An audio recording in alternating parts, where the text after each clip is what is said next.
हम बात कर ही रहे हैं सुबह से, अच्छे नंबर्स आए हैं, कुछ स्टॉक्स हमने आपके लिए हाईलाइट भी करे थे, अच्छा मूव आया है। थोड़ा समझा जाए कि आगे के आउटलुक क्या लग रहा है, मैनेजमेंट की तरफ से क्या कहना है नतीजों के बाद।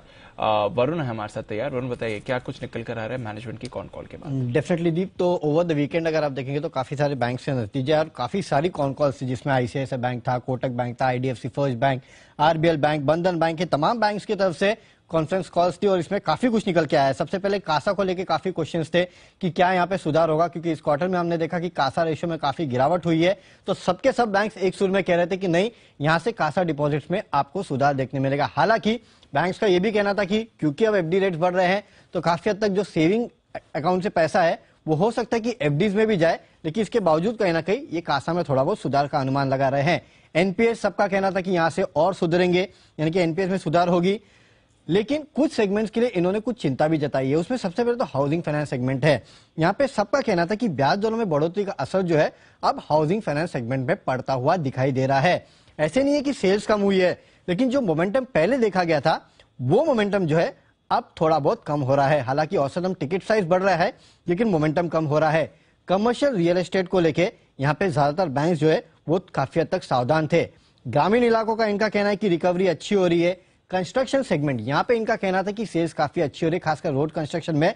और इसका अगर आप मतलब निकाले तो सीवी सेल्स जो है या फिर सीवी लोन्स जो है उसमें अच्छी खासी बढ़ोतरी देखने मिल रही है। क्रेडिट कार्ड इंडस्ट्री के लिए भी एक बात इन्होंने कही और वो ये कहा कि इंडस्ट्री में जो रिवॉल्वर्स है उसमें कमी देखी गई है। तो कहीं ना कहीं क्रेडिट कार्ड याद रखिए, एसबीआई कार्ड हो सकता है कि मार्जिन में दबाव देखने मिले। अब कुछ बैंक स्पेसिफिक बताता हूं। बंधन बैंक जो कि आज का स्टार परफॉर्मर है, इनके नतीजे तो ठीक ठाक थे, लेकिन कमेंट्री काफी अच्छी थी। उसमें इनका कहना कि Q1 FY24 में CGFMU से करीब 1700 करोड़ के आसपास की रिकवरी इनको मिलेगी। अभी अगर आप देखते हैं तो जो नेट इंटरेस्ट मार्जिन था 6.5% पे था, लेकिन दिसंबर में ये ऑलरेडी 7.3% पे पहुंच चुका है और आने वाले क्वार्टर में ये 7.75 से 8% के आसपास पहुंच सकता है, क्योंकि माइक्रो फाइनेंस में इन्होंने अपनी दरें जो है उसमें करीब 2.5% के आसपास की बढ़ोतरी की है। 8% निम्स अगले 2 क्वार्टर में। Are you sure? Yes Anil ji, मैं कॉन कॉल सुन रहा था।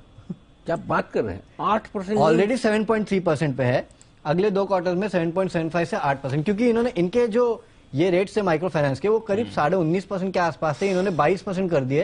2.5% के आसपास का इन्होंने वहां पे जंप लिया है, जो कि आपको इस बार के रिजल्ट्स में देखने नहीं मिलेंगे। तो ये बढ़ती इतनी 22% पे जिसको ब्याज देते हैं तो एनपी होने का खतरा नहीं रहता? अनिल जी, माइक्रो फाइनेंस है, एक तो वहां पे लोन लोग लेते तो चुका देते, कॉमन आदमी है।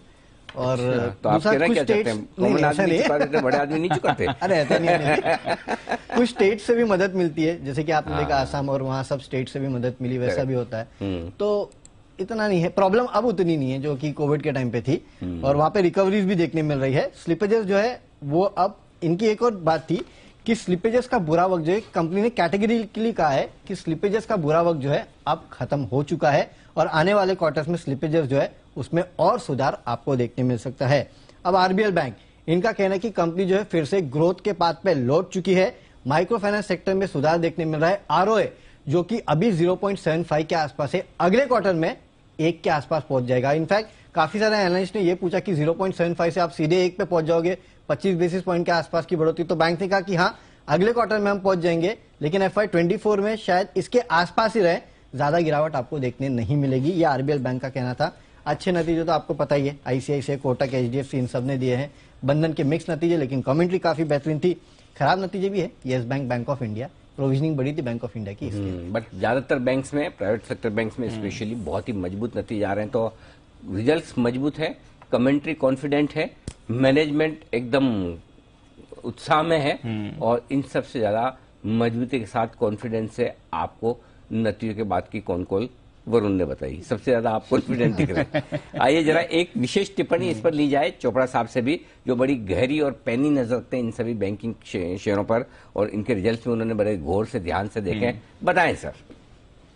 अनिल जी, मैं एनबीएफसीज के बारे में कहना चाहता था, खास करके जो माइक्रो फाइनेंस में होते हैं। तो वरुण ने एक बात बोली कि कई बार स्टेट से सब्सिडी आती है तो वहां से इनको हो जाता है, पर दूसरी बात यह कि इनके लोन कई बार इतने छोटे होते हैं तो कोई भी एनबीएफसी अपना ब्रेक इवन कर ही नहीं पाती छोटे लोन्स पे। तो इसीलिए इसका जो रेट है वो 21, 22 और इवन जैसे फुलटन जैसी कंपनीज हैं या बहुत सारी दूसरी कंपनीज हैं वो छोटे 10-10, 20-20 हजार के लोन 36% तक भी देते हैं। तो एनबीएफसी बहुत अच्छे खासे रेट ऑफ इंटरेस्ट पे काम करती है और बैंकों से कई बार बहुत अच्छा कमाती भी है। इनका रिकवरी मैकेनिज्म भी आई थिंक बैंकों से ज्यादा स्ट्रांग होता है। तो मुझे लगता है कि अच्छी जो एनबीएफसी है जिनका रिकवरी मैकेनिज्म अच्छा है, दे शुड डू वेल। अगर आने वाले समय में मुझे लगता है कि जैसे व्यापार बढ़ेगा, काम बढ़ेगा, तो छोटी एनबीएफसी को फायदा पहुंचना चाहिए।